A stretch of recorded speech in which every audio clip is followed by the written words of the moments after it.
Hey, good morning. Well, I'm sure you've heard this before, and tell me if you haven't. We are headed for a second housing bubble, or we're currently in a second housing bubble. And what we're going to experience soon, maybe next week, next month, next year, depending on who you talk to, will be far worse than the housing market crash during the GFC around the year 2008. And so today we're going to look at, and actually all this week, I'm going to look at comparisons between 2025 and the GFC, and hopefully give you some data and understanding of really where we are in the housing market compared to the housing bubble we experienced, back in the back in 2005, 6, 7, 9, 10, whatever you want to call it. But you may want to stop comparing those 2 years when you really look at the facts and the data. Now, there are some similarities, no doubt, but there are also some huge differences. And we're not looking at hope. We're not looking at wants. We're not looking at wishes. We are looking at simply facts. And so let's start with some price facts. Back from 2000 through 2006, did you know home prices increased 85%? 85%. That was a 9.8% combined growth rate year over year. 9.8% for 85%. To give you an idea, Phoenix increased 127% home prices in that period of time. Miami increased 179% during that period of time. And did you know in 2020 through 2025, the United States, according to the Case-Shiller Index, experienced a 54% growth rate, or 9.1% combined annual growth rate. Phoenix, from 2020 to 2025, went up 65%. Miami went up 66%. So clearly, we are up substantially since 2020 to 2025. We're up substantially, but we're not even close to the growth rate we saw in home prices from the year 2000 through 2006. That surprised me. I don't know if it surprises you. And that really sets the stage for what we're going to dive into, and that is supply, home supply. Because, folks, that is what drives prices, supply and demand. And those of you who are new to my channel, welcome. My name is Jason Ferrier. I am the housing nerd, and I've been doing real estate here in Central Ohio for the last 7 years or so.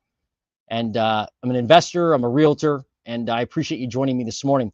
Comment below, like, subscribe to the Housing Nerd, because we get together often and talk about the housing market from a real ground level, not hopes, wants, and wishes.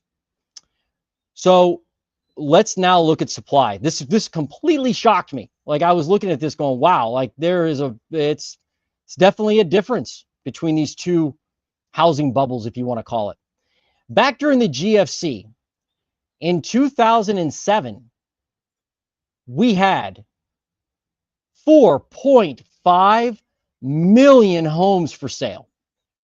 Let that sink in for a second. What's up, Dan? How are you? Thanks for joining me. I appreciate your support, man. Yeah, 4.5 million homes for sale. Now, you all know what supply's like now, right? If you don't, I'll give you a hint. It's not 4.5 million.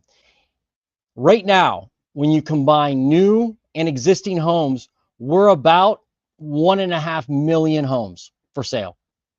Or, better yet, another way to look at that is 33% of what we had back during 2007. Just 33%. And you also probably understand, if you've been watching my channel or any other YouTuber who presents data correctly, you would understand that it's taking a lot for active inventory to rise. Like, we're only up 2.3% right now in new listings. new listings hitting the market, just up 2.3% year over year. So we're barely growing active listings. We're actually still under 1 million active listings right now. We are. Here's another fact. Shadow inventory. A lot of people like to talk about shadow inventory. I don't even think they know what it means. Back in 2007 or during the GFC, we had 1.8 million shadow listings. Or not shadow listings. I'm sorry. We had 1.8 million homes in shadow inventory. Those are basically like homes in foreclosure or in pre-foreclosure that are, not listed on the market, but they're kind of inventory because they're in foreclosure and somebody's going to foreclose on it or auction it off or whatever. And you all know now, hopefully, if you watched last week, some of the data I gave you on foreclosures, you know that foreclosures right now are historically low. They are now. A lot of people will say that there's a lot of greed, corruption, and fraud in the market. And that may be true. But we have to play with facts. We can't play with hope and what ifs. Dan in the dirt. What's up, dude? 2 Dans coming on this morning. Thank you, guys. Yeah, like we got to play with what we're actually seeing. And there are no foreclosures. If you don't believe that, I want you to tell me where you live and tell me, point me in a data set that I can look at to see the explosion of foreclosures in your area.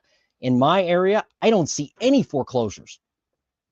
Hardly at all. Like they're very, very few and far between. So we have hardly any foreclosures. Back in the GFC, we had 1.8 million houses in zombie or shadow inventory. Now let's talk about new construction.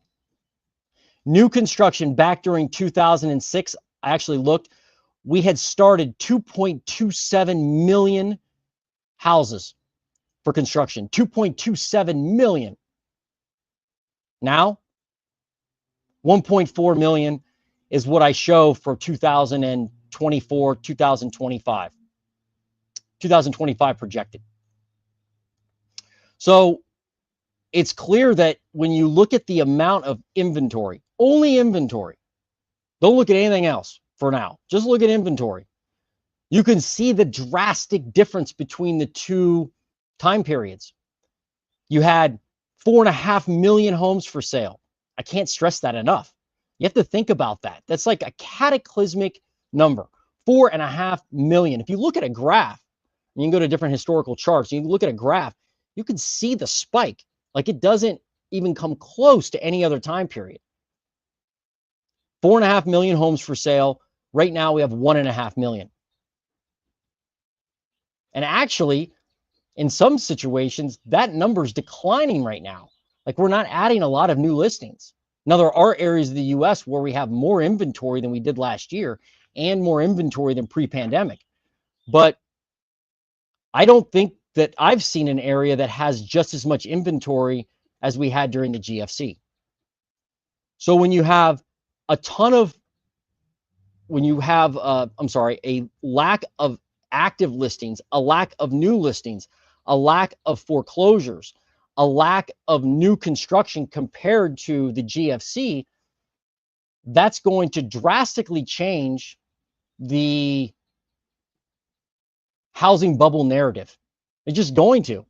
Again, we're not talking about hope or what ifs.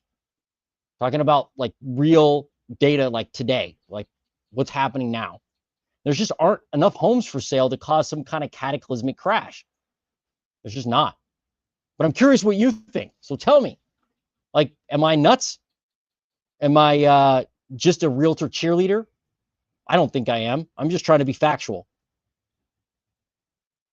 So the other part is we just don't have the churn, the sales to actually see any type of price discovery. Why? Well, there's a lot of people that are locked into historically low rates. They're not going to put their houses on the market. That hurts inventory. It also hurts price discovery because there's no sales. So sales being historically low hasn't crashed the housing market for prices. It's crashed it for transactions, but it really hasn't crashed it for prices. It just hasn't. See what you have to say. I'm seeing reporting they're hiding mass foreclosures, holding them back. Yep, that's true, Dan. They are. Like, there are a lot of, here, I'll bring that back up. That's a great point. There are a lot of foreclosures right now, or delinquencies. I wouldn't say they're foreclosures necessarily, but they're delinquencies based on the data. And we'll look at more of that this week. But more delinquencies in mortgages are rising, certainly with FHA, and they have moratoriums and loss mitigation in place to keep people out of foreclosure.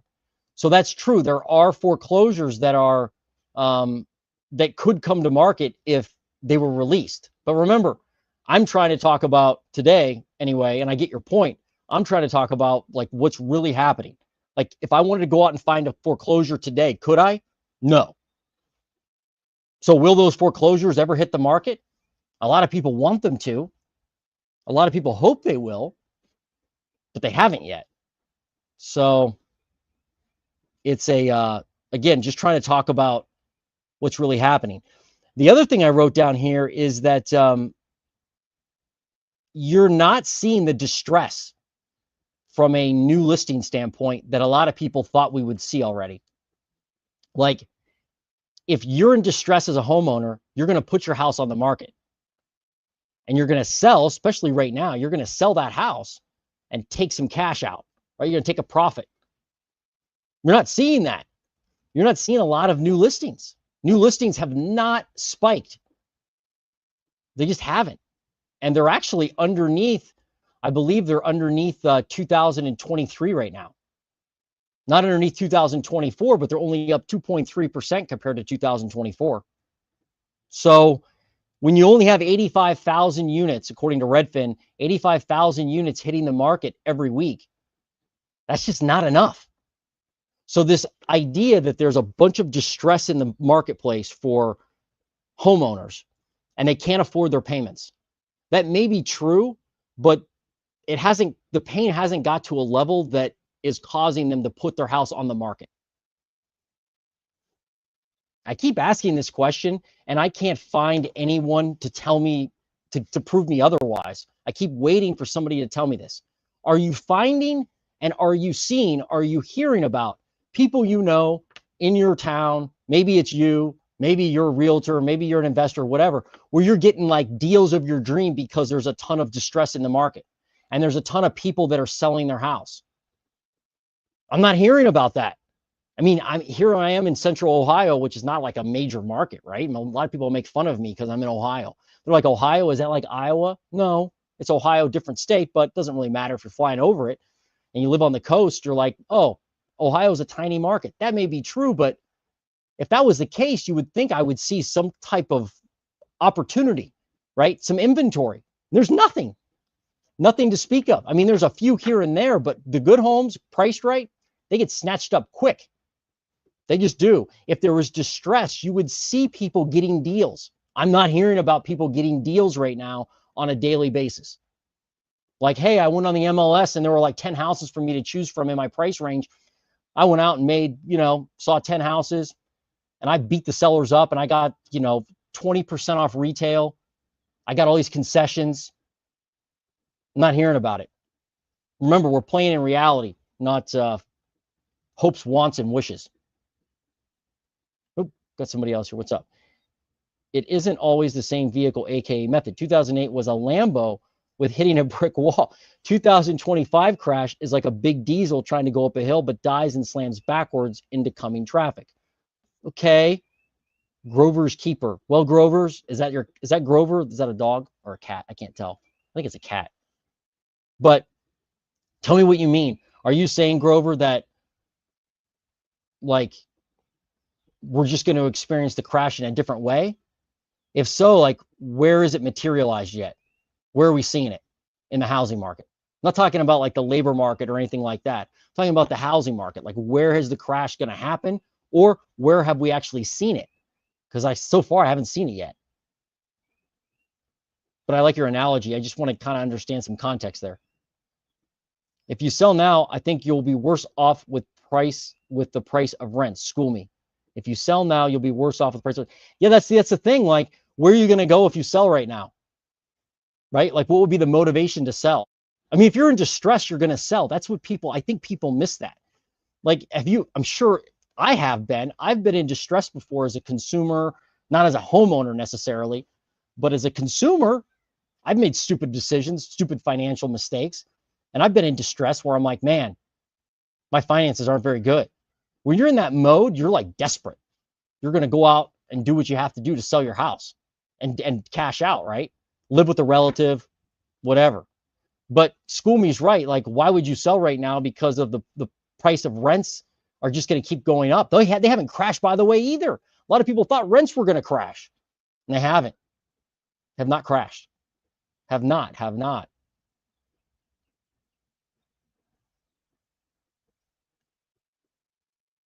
I'm seeing lots of price cuts, longer days on market in states we're looking in. Yeah, there's no doubt there are price cuts. I'm not saying there aren't. There actually are price cuts, Dan. I see that too. What I'm saying is, like, you got to think about the fact that we had 4.5 million homes for sale. So, like, in general, you saw a lot more inventory, and not just price cuts before. Like, you saw deals that were unreal, like a house that maybe was valued at 200 grand, 300 grand, and it's like $100,000 off of asking price. That's like what I'm talking about. I'm talking about like cataclysmic drops. I mean, there's a lot of people, I think, that are waiting for for housing to crash. I'm not talking about a price cut or a discount. Like, I price cut my house by 2 grand or 3 grand on a $300,000 house. I'm not talking about that. I'm talking about huge discounts. I think there's a lot of people waiting and being told, and I think they trick themselves mentally to believe that if they just wait longer, they're going to see prices go back to 2016. Like, I've seen comments on my channel like, oh, I'm going to buy when prices correct 50%. 50%. I mean, I'm not saying it's impossible. It's not impossible for that to happen. But, like, I don't know that that's realistic to have in your strategy, because you can't control it. I would rather do stuff I can control. So that's what I'm seeing. I'm just seeing, like, a lot of narrative out there about just keep waiting. Then you'll be able to get the deal of your dreams. The deal of my dreams, really? I mean, a lot of people, when you say, what's the deal of your dreams? They say, yeah, 50% off retail, 60% off. Home prices need to correct 70%. I see that a lot. Okay. I mean, if you're not going to buy and you're just messing around and you just like doom and you want to crash just to watch it on the news or on YouTube, you want to see me tune in and say, I'm ruined as an investor now. I get that part. That's just entertainment. That's fun. Understood. I understand that. People like to see other people fail. Completely understand that as a human. But if you're serious about buying a house, you got to find a way to do it that makes sense for you, and ignore the things you can't control, because you can't control certain things. You just can't. You can't control if inventory is going to go up or down. Can't control that. And buy a house you can afford today, not a house that you're like, well, if rates come down, I can refi. Wrong. That would be a bonus. But buy what you can afford today. And there are ways to buy today that you're probably not thinking of. You're probably not. In fact, there's a guy on my channel. Who is it? Let's see. Dan. One of the Dans. I can't remember which Dan. At least I'm pretty sure it's a Dan. One of you guys are buying a house with a 203K loan, right? Like a renovation FHA loan, I believe.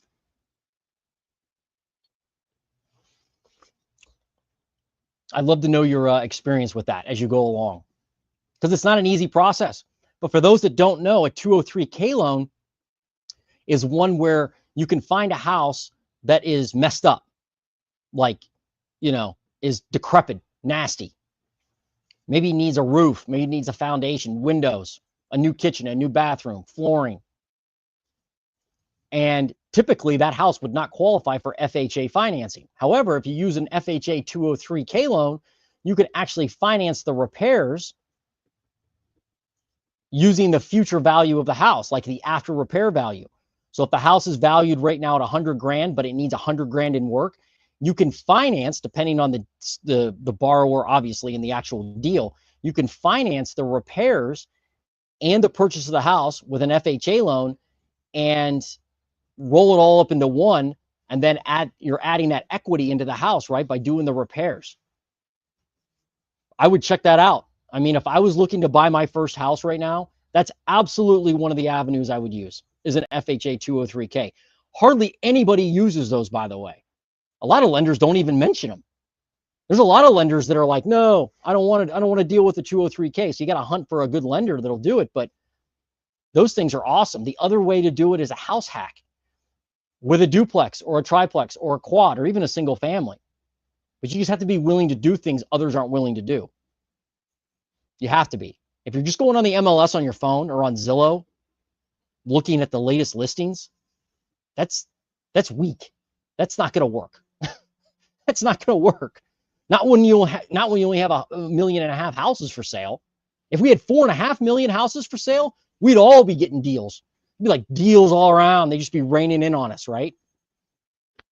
Anyway.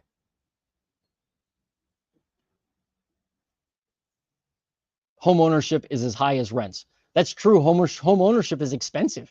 It is. Rents are expensive. What's up, Nick?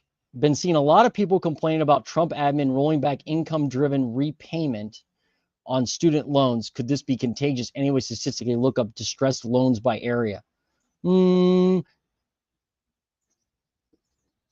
don't distressed student loans. I'm not sure. I don't know if you can find that by area. Yeah. That's a good question, though. I know you can look up distressed loans for mortgages by area, like how many are delinquent per state. And foreclosures you can look up by like state. I don't know if you can look at them by county. But that's a great question, Nick. I'm not sure about that. You're saying a lot of people are complaining the Trump admin rolling back income-driven repayment on student loans. I think there's a lot going on there that people aren't seeing. If you haven't checked him out, I would look at Uneducated Economist. If you guys don't know who he is, he's named Simon. He's out in the Pacific Northwest in Astoria, Oregon, and in the lumber industry. And he has a YouTube channel, and he talks about the credible threat theory, which is basically the notion that just the threat of some of this stuff has changed people's habits. Anyway, I'm not going to go into it all, but I would check him out because he talks about a lot of this, a lot of what the administration's doing. I can't do it justice. He's fantastic at it, but I'd check him out. Simon, Uneducated Economist. I've seen cuts as high as 10K to 15K. Yeah, there are going to be price cuts. I agree with that. And that could be an opportunity for you. It could be. I'm not saying it's not. I'm saying that to get a 50 or 60% price correction, we're going to need to see like inventory that we can't even comprehend. Like we would know, what would we do with all that inventory right now? Like it would be like Christmas for some people, right? And you'd be able to go out, and I've looked at some of these values, by the way. I'm sure you have too. Like I've looked at house values back in 2006, 7, 8, 9, 10 here in Ohio. And you could see some of these homes right now that are selling for 200 grand were bought for like $5,000, $10,000.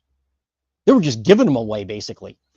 I mean, I know people that bought blocks of properties, blocks of houses. They still own them.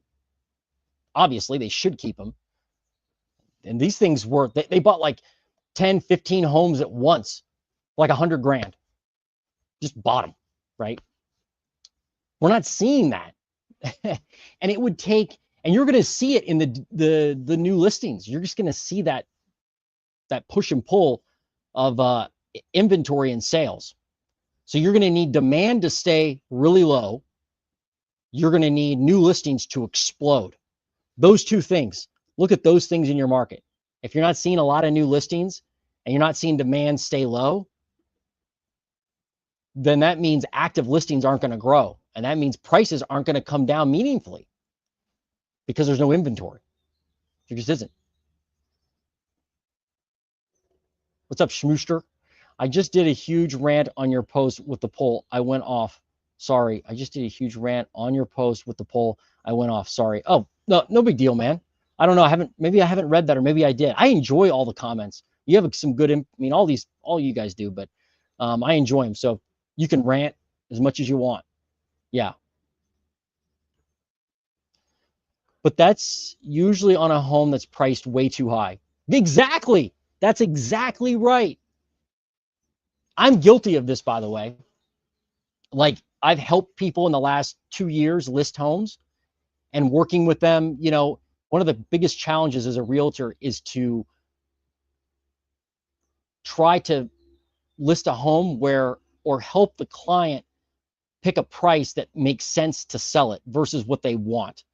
And it's hard to convince sometimes, or to get a client to see that, hey, your home is overpriced. And so I'm guilty as a realtor for maybe not being as good at that as I should be. But also, it's easy to overprice a home.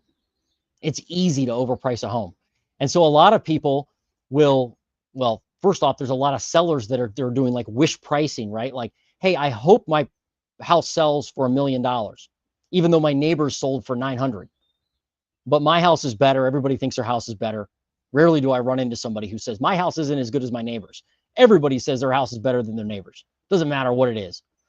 And so they're like, well, I'm going to list it at $1 million. If I get that price, great. If I don't, no big deal. I'll just cut the price. But in a real, like a normal market, you have to come in at market price, or if this happens, that happens, which is I cut the price. I was too high to begin with. I am seeing that, no doubt. But what you'll see, I think, if there's a lot of distress, you'll see people put the house on the market at a price that's going to sell, because they need to sell, not want to sell. They need to sell. And you can see the difference when a house hits the market that needs to sell, because it enters the market at a lower price, at a compelling price, a price that makes you go, that price is pretty good. I wonder what's up with that. When you start seeing that, then you know there's some distress. But if you're not seeing that, and at a large volume, by the way, got no inventory, got no crash, unfortunately.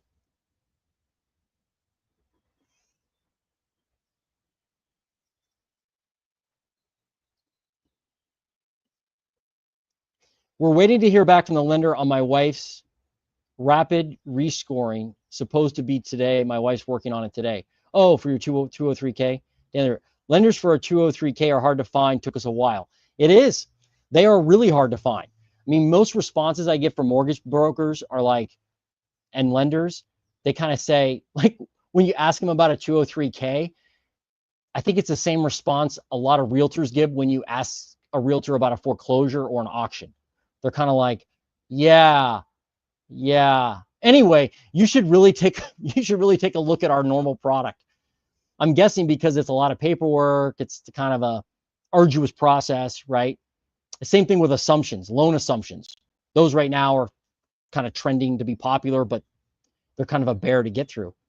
So yeah, it's you're definitely gonna have to look around for 203K lenders, no doubt. Ones that are good at it anyway, right?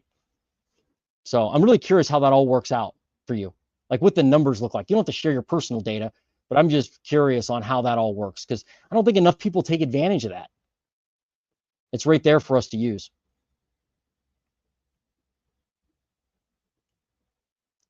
Oh, delinquent loans by area. Yeah, they have that. Trying to think where I just saw it. I believe Black Knight has it. So if you Google, Nick, if you Google ICE, not the immigration thing, ICE mortgage data, their reports, their monthly mortgage monitor reports, I believe they actually break down the top delinquencies by state. And then Atom data, ATTOM data, does a pretty good job at doing it by breaking out foreclosures by state. So those two places, they have a good amount of info around areas and kind of how they're doing by with foreclosures and delinquencies with mortgages. Yeah, good question. The big issue with the higher prices for me is the taxes. A lot of them are doubling after sale due to the new assessment being required for the loan. Yeah, exactly. Yeah, people don't look at that. That's a huge increase in cost. I just paid, well, not just paid, but like last month, right around this time last month, I paid my property taxes for all my investment properties for the first half of the year um, for 2024 taxes. And they're like, they went up a lot. Um, it wasn't a fun day paying those taxes. As an investor, I'm paying them all on the same day, basically. I guess I could pay them different days, but I pay them all the same day. And I put away like a certain percentage of the rent every month into kind of an account just for taxes and insurance. But it's still not fun to watch that account go to zero almost. It's and they've gone up a lot.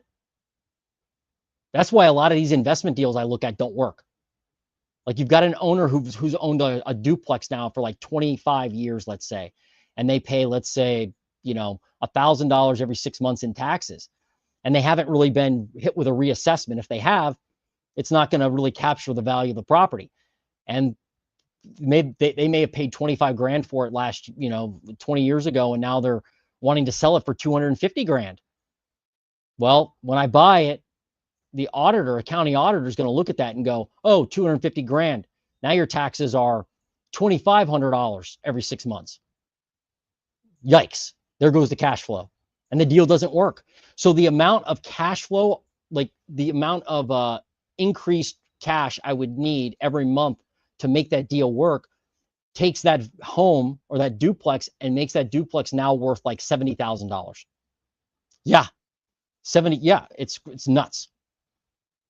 The differences. That's why, I mean, none of the deals I look at now pencil out because of taxes. Mostly because of taxes. Forget the debt rate. I can figure that out. But it's the taxes and insurance right now are killing deals. Killing them.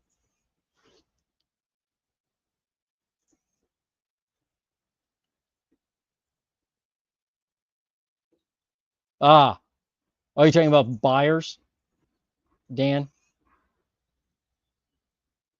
Yeah. Right. I see. You're saying mortgage professionals probably. I'm guessing with the 203k. Yeah, they don't. They're not. The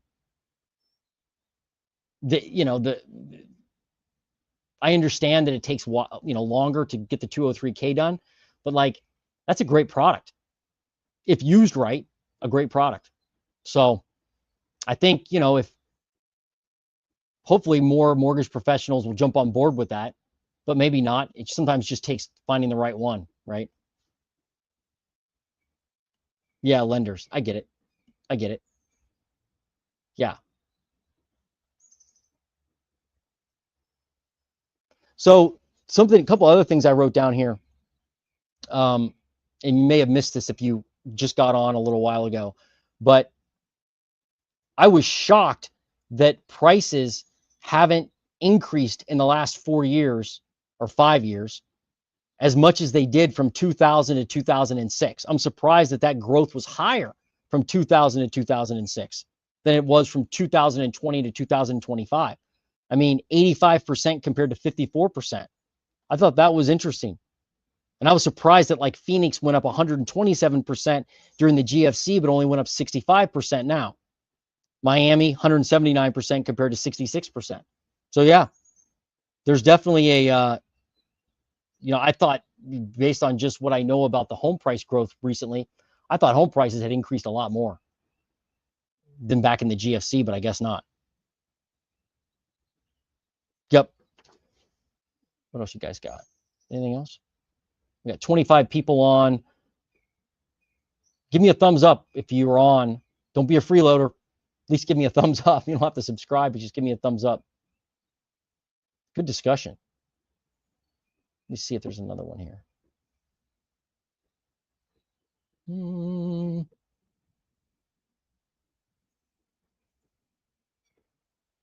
So yeah, so all this week, I'm going to be doing stuff. I'm going to be doing videos, live videos about the 2008 GFC, whatever you want to call it, versus now.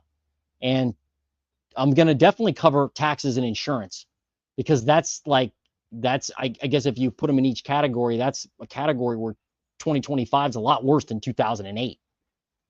Taxes and insurance increases. So that's definitely a factor in all this. How it factors in, I'm not sure. You know, you guys will, I'm sure, have opinions on that, but I'm going to talk about that. The other thing I'm going to look at is just the delinquencies, obviously, and the foreclosures and how those are kind of being suppressed right now.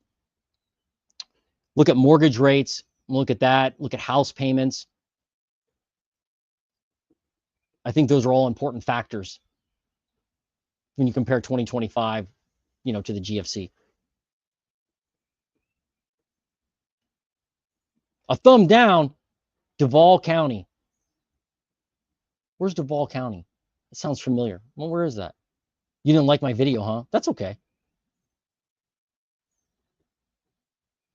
But I appreciate you watching, Duval County. Can we post links in the chat? I have a link to mortgage delinquencies by area, and it's creeping up. I don't think you can, but after the video, you can post a link in the video comments, and then I usually have to approve it because it gets flagged, because they don't want people, I guess, putting malicious links in. I suppose that's what YouTube's doing. So to answer your question, you can put it in the comments following when the video actually gets posted to my channel, but during the live, I don't think you can. But if you send me a link, you can email me. I have my email addresses in the description below. You can email me the link, and I'm happy to share it with the folks, Nicholas. Either way, but we'll get it up there. I appreciate you helping. What else I got? Oops, hold on a second. I'm going back for 1 second. What's up, Coors Light? I wonder what homeowners considered a good annual appreciation increase on a home back in the 80s and 90s before things turned crazy in the 2000s. That's a great question. Yeah. I'm not sure. I mean, do they, I think growing up, I always thought like 5%, 6% was normal. I think historically it's still about 5 or 6%. That's a good question. I haven't gone back that far. One of the things I discovered in this exercise was that there's a lot of lacking data when you there's a huge gap in data when you go earlier than like 2016. Very hard to find data previous to that. You can find some like price data, and you can find some inventory data, but if you want to look at like foreclosure data, if you want to look at new listing data, very hard to find. I wasted like an hour this morning trying to find some stuff.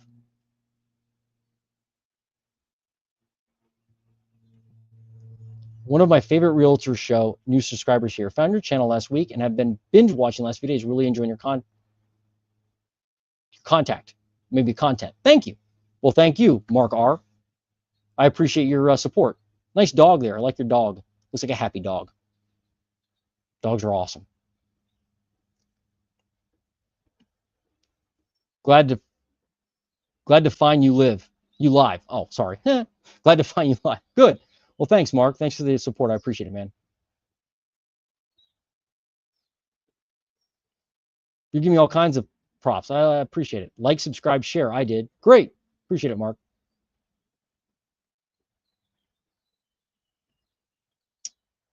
Okay, if you go to the CFPB website, data and research dropdown, mortgage performance trends, it has mortgage delinquencies nationally by state, metro, also broken out by 30 to 98 days and 90 plus days.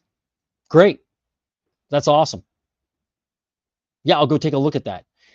I wonder if the CFPB website will be up for the foreseeable future, or will that be canceled, right? Will they get rid of that data? As a side note, one of the things I think is really interesting, I don't know if you guys have picked up on this or not. Tell me if you have. But there's some folks on YouTube that like really look to blame anybody they can except themselves for not having a house, right? Being locked out of the market.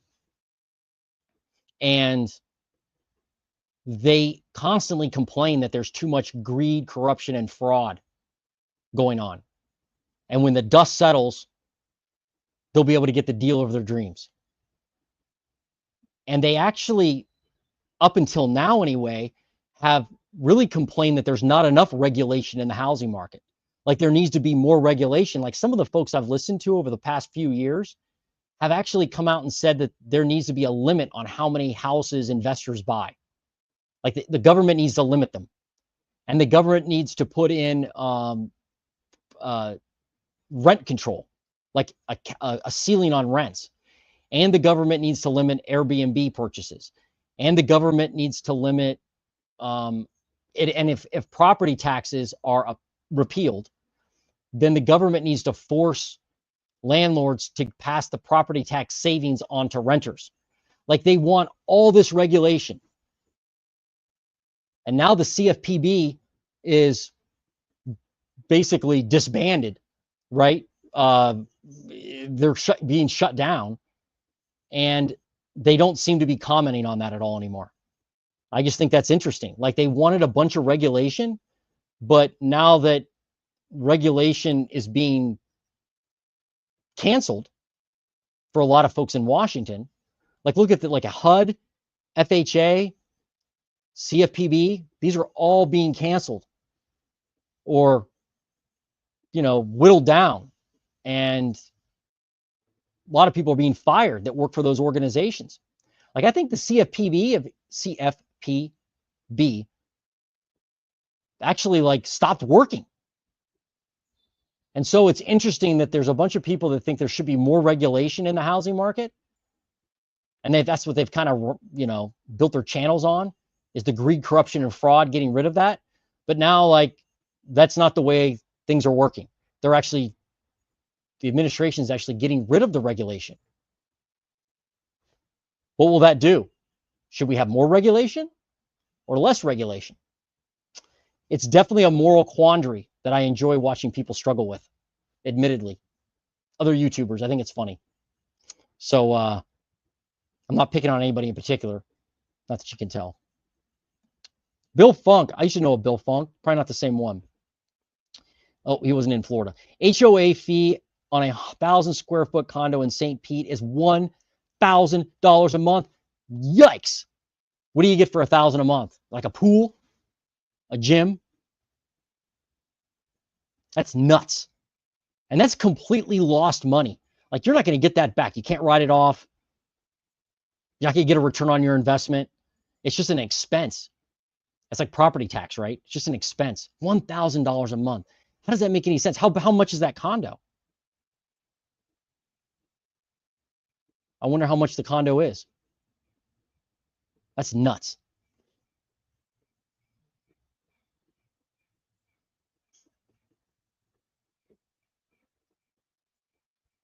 I agree there. Sorry, Jason. Investors are hurting others disproportionately. Well, I'm not saying there aren't investors out there that are evil or are hurting the economy or hurting the housing market by their practices. I'm not saying that at all. I guess what I'm saying is, like,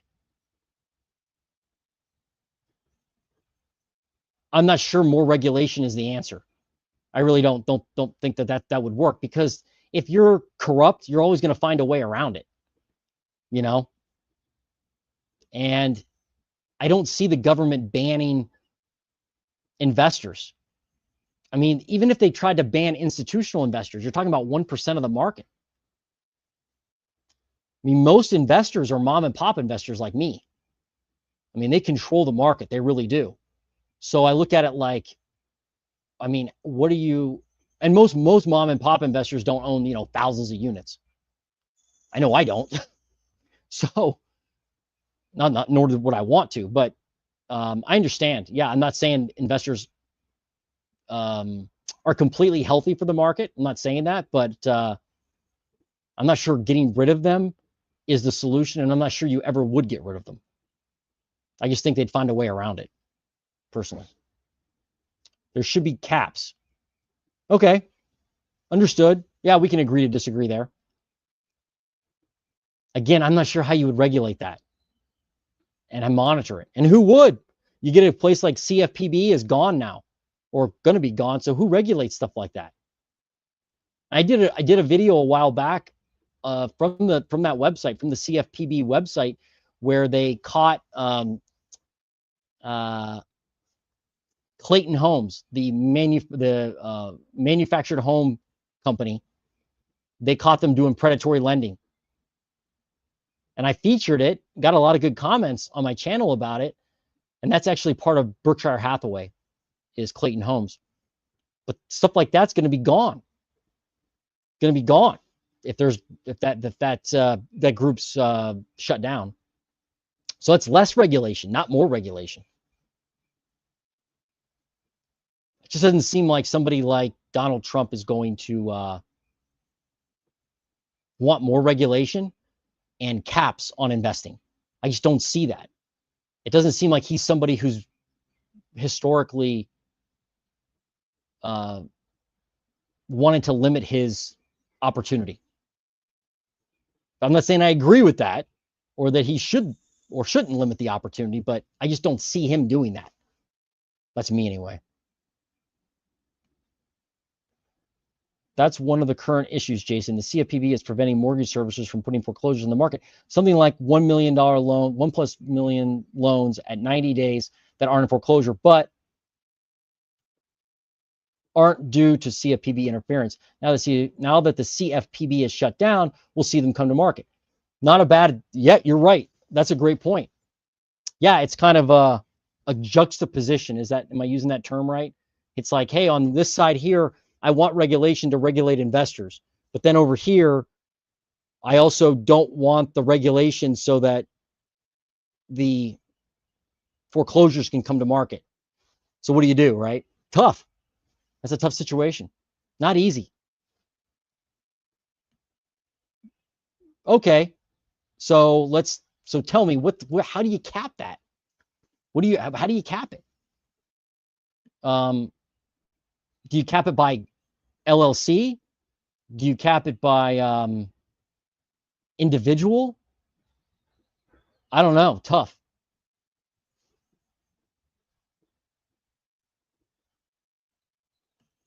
Yes, it's quite the conundrum. I agree there. It is. It's a conundrum. So let me ask you this. You're like, hey, there should be a ban. Go back to this comment. I'm really curious about this. Yes, there should be a ban on, or not ban, I'm sorry, cap on mom and pop. I see a lot of rental units that would not be rental units if it was not for a mom and pop investor. Like, I know some of the buildings I own would probably have been torn down by now. Like, I got them when they were in conditions that were not livable, really. They just, quite frankly, weren't livable. And I've sunk tons of money into them to make them somewhere somebody can actually live and be okay with, right? And it's not a Taj Mahal, but it's, safe, clean, and it's somewhere I would stay the night. And I try to bring that to market. So I think there's a lot of mom and pop investors that actually give the rental market inventory. I also think there's a lot of flippers out there that actually flip homes and create opportunities for people to buy properties that those homes would never exist if it wasn't for them. So it's definitely a push and pull, but I understand your point. A lot of people don't like the fact that investors compete with them as home buyers, because that's definitely prevalent, right? You have investors out there competing with normal people buying homes. And if prices drop or interest rates drop too much, you're going to see that again. Like, if I saw a house on the MLS that popped up and prices were 30% less, or rates were in the 4s again, I'd probably compete with somebody buying a house. I probably would. So I get your point.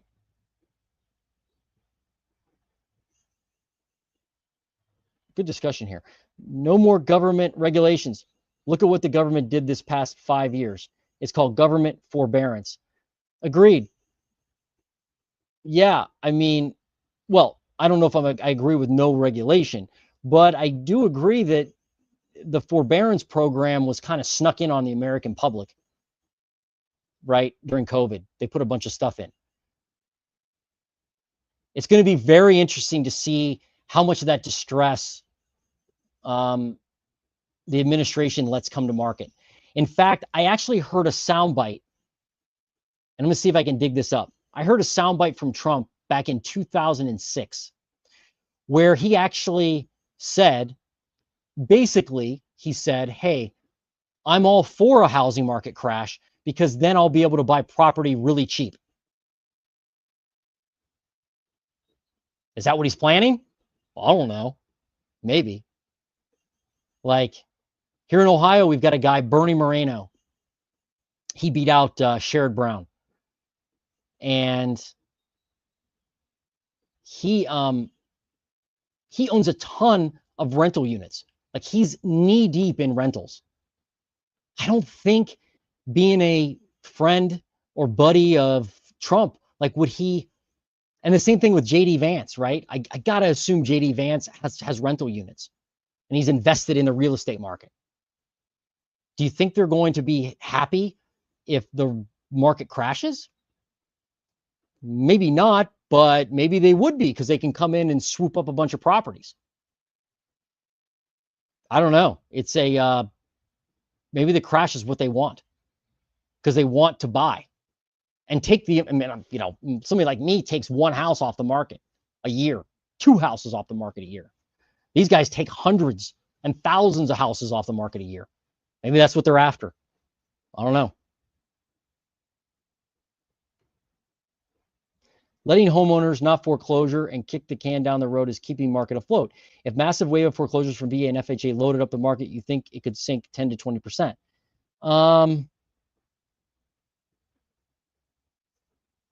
I don't know. That's a great question, Mark. I'm not sure how much it would affect the market.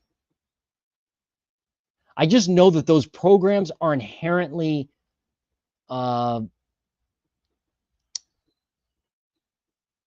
there's just a lot of protections with those programs. There's a lot of protections, you know, behind them.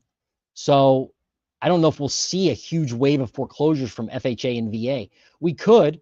I think it probably actually depends on the market. If the market is heavy with FHA and VA loans, like a particular neighborhood or section of town or city or metro, if they're heavy with FHA and VA loans, then it's possible that you would see significant price decline in those areas. In fact, it really makes me think this question really makes me think because I was doing some research, obviously using AI. I used Claude and I use ChatGPT, obviously. And one of the things that popped out through my research was when I plugged some different numbers and stats and questions into those programs was that if you want to take advantage of FHA and VA pain, you should look for markets where FHA and VA purchases are prevalent and then hunt in those areas as this ramps up. So there's probably areas in your town where there's more FHAs than others. You know, I mean, if you're in a beach town where there's $1 million condos, probably not going to see a lot of FHA and VA pain. But in an area like Ohio, where the median price is 320 grand, probably going to see more FHA pain. I think it still only represents like 18% of purchases. That's still a good amount though. Great question though. SFHs should have a cap. Yeah, I don't own too well. You can feel good about watching my channel. I don't have a lot of single family houses. I think I own, beyond the one I live in, I own 2. That's it. And they kind of came with other deals. My niche is small multifamily, so double, triplex, and quad. That's where I kind of have focused my energies, and that's most of my investments are there. So I don't really like single family houses as an investment. That's just me, because it's less revenue and not as much bang for your buck. You guys got great comments today. Put a cap on rents, rent control, and now the government controls prices, not the market. Investors get nervous and move investments to another free market. Put a cap on rents, rent control, and now the government controls prices, not the market. Investors get nervous and move investments to other free market. Yeah, like, yeah, I agree. I don't know if you're saying you should have rent control or not. My opinion, rent control is a bad idea because you're like, if the cap, let's pretend the cap was 5% a year, two things are going to happen. One, I'm going to increase rents 5% every year, no matter what, without question. Why? Because I know that I'm not going to be able to raise them more than that if something happens. So I got to raise them at least 5% to hit that cap and to keep up with the cost of maintenance and insurance and taxes and everything. The other thing that would happen is if you've got a lot of owners that don't raise rent, which a lot of landlords don't, unfortunately, because then their places fall into disrepair and they can't afford to fix them. So the water's leaking, the roof's, is nasty, there's mold, but they can't raise rents enough to cover that because they can only raise it 5%. Then if they sell the building, the new investor who comes in is like, well, I can't raise rents. I can't raise rents more than 5%. So I'm not going to buy that building. And then it kind of is just a dilapidated, piece of crap. So that's my opinion on rent control, beyond just the politics of it or whatever. It's unfortunately turning average Americans into permanent renters class. That's not most people's idea of freedom. I agree. It is. I understand that 100%. It's not easy. By no means am I saying it's easy to find a home right now. I'm not saying that. I'm not saying it's like, oh, this is everybody can find a home. And I'm not saying you should buy a home. The title on my thumbnail, it said buy or wait. I'm not saying you should buy a home.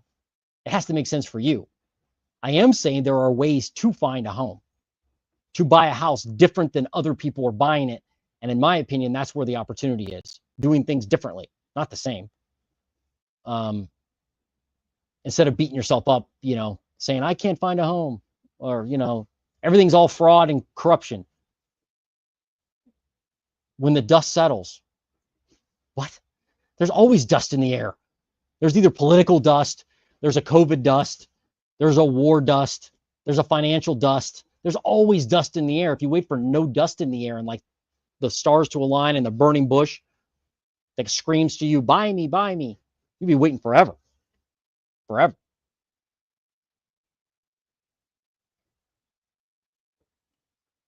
What factors do you use to evaluate rental property before you purchase? I want to buy one, but all the properties around me are the best cash flow neutral, if not negative. Well, so the first thing the commitment I made to myself, that's a great question, Nicholas. The commitment I made to myself was I'm not buying a non-cash flowing property. I'm not going to do that.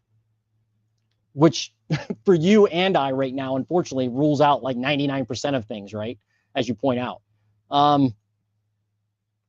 It just really depends on your goal, on how you want to evaluate it. That's my first criteria, is it has to cash flow on day one. So I'm not buying an alligator.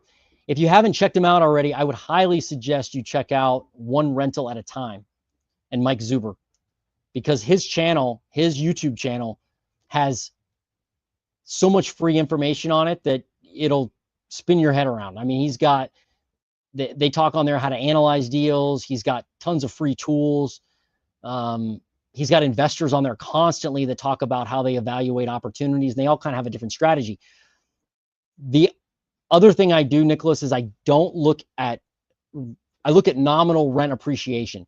So like 3% a year rent appreciation, but I also look at cost appreciation that usually washes that out. So I don't bank on rent increases. I don't bank on appreciation of the property. I only look at cash flow. I keep the rents realistic. I plan for the worst when it comes to maintenance and cost. And then I go out and find opportunities that meet those criteria. But it's hard right now. I haven't bought a rental property in been almost a year, I guess, since I bought one. They're really hard to find. Even in Ohio, very hard to find. So having one that cash flows is important. That's probably number one.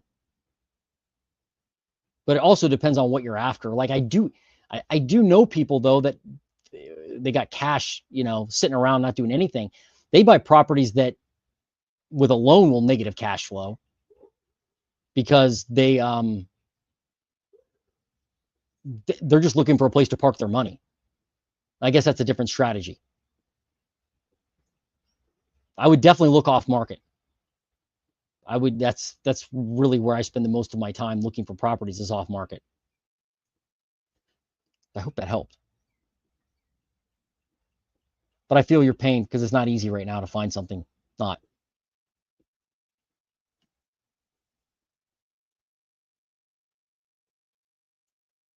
Agree. Great point. The world is dusty. Heck yeah, it's dusty. There's all kinds of stuff going on. You can't wait for that. You'll be waiting forever.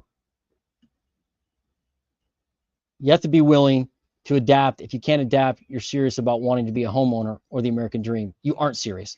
I agree. 100%. 100%. Like I've worked with some first-time home buyers, and I'm like, hey, look at this duplex. Like, you could buy this for the same price you're buying that move-in ready ranch house, and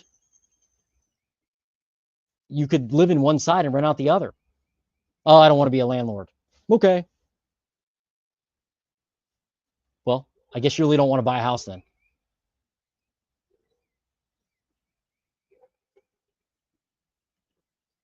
I just listened. Trump responded to a question about a so-called real estate bubble. Like any smart and positive business person, he answered honestly, well, promoting a book during an interview.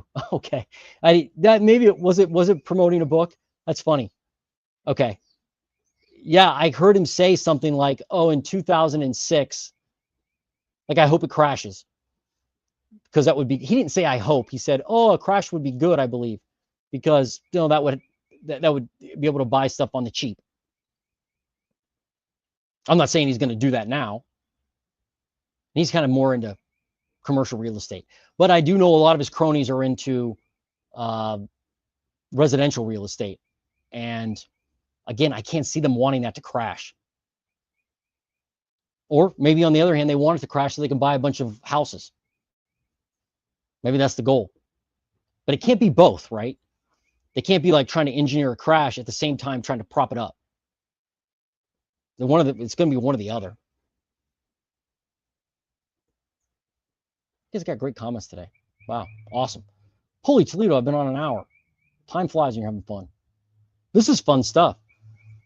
I got to go back and do paperwork now. Market analysis. That's not as fun. But hanging out with you guys is fun. See if I missed anything. Cap on rents. FHA should have a cap. Letting homeowners not foreclosures and kick the can down the road. I completely disagree with caps. Oh, okay. I completely disagree with caps. Everywhere they cap housing, New York rent control, for example, costs skyrocket. Regulation hurts the common man most. It's tough, right? But I also think like the market will dictate the rent increases. Like, admittedly, landlords jacked up rent 10, 15%, sometimes a lot more, obviously, during during COVID. They did that. But now they can't do that, at least not on a large scale, because they won't rent out their places. So I think once it hits like an equilibrium, they are capped in a way because they can't increase rents. Will never rent out their units. Never. So it's kind of capped in a market way. I mean, that's kind of what capitalism is right now in free market. Like, let the market decide. That's the thing about housing right now. Like, the market hasn't decided it's too expensive yet on a large enough scale for us to see any pain, real pain. We just haven't. Otherwise, we would see a lot larger declines and you would see a lot more distress in the market. I couldn't believe it. Columbus is actually like Columbus, the market now, last I looked, pending sales actually increased year over year. New listings went down and active listings now are like sideways. So we don't no longer have this like trajectory of upward momentum with active listings in Columbus, which tells me that prices aren't high enough yet. And the market's not enough pain. You could see that in the stock market too recently, right? Stock market was like, if you look at the indicator of a Keltner channel, We're like 3-4x out of bounds on the stock market at one point recently. And what happened? Prices got too crazy. Eventually, it came down. So I guess the pain's not big enough yet in the housing market. What else we got? Anything else? Our dog is named Sheriff. He turns 1 year and 11 days. His dad, Sheriff, police dog. He's 85 pounds and loved dog park and belly rubs. Great family dog. Got it at 5 weeks old. Awesome. Yeah, I love dogs too, man. Dogs are awesome. Awesome, awesome. All right, guys. Hey, I've been on a while now. You fantastic information from you mainly, and awesome questions, awesome interaction. So I'm going to be back tomorrow and do some more. We'll have some more conversations about 2008 versus 2005. I'm working on an Intel video, Intel Gigafactory update for the folks in Ohio, just on what's happening with that project. I'll be out on location there at the Intel factory, not in the factory, but around it. You can't get into the job site, not with a camera anyway. But I'm going to do that. And what else? We got our Redfin update this week. As always, we'll do our Redfin update on Thursday or Friday. That may be alive or maybe not, depending on my schedule, but we'll look at the latest Redfin data. It'll be interesting to see if that new listing, those new listings increase like they're going to. By the way, did you hear Redfin was purchased by Rocket Mortgage? That deal was announced today. Sure, a lot of you heard about that, but that makes Rocket Mortgage even more large. And they say Glenn Kelman, the CEO at Redfin, is going to stay there. We'll have to see if he does. All right, guys. Hey, have a great day. Thanks so much for all the interaction. I'm the Housing Nerd, and I'm out.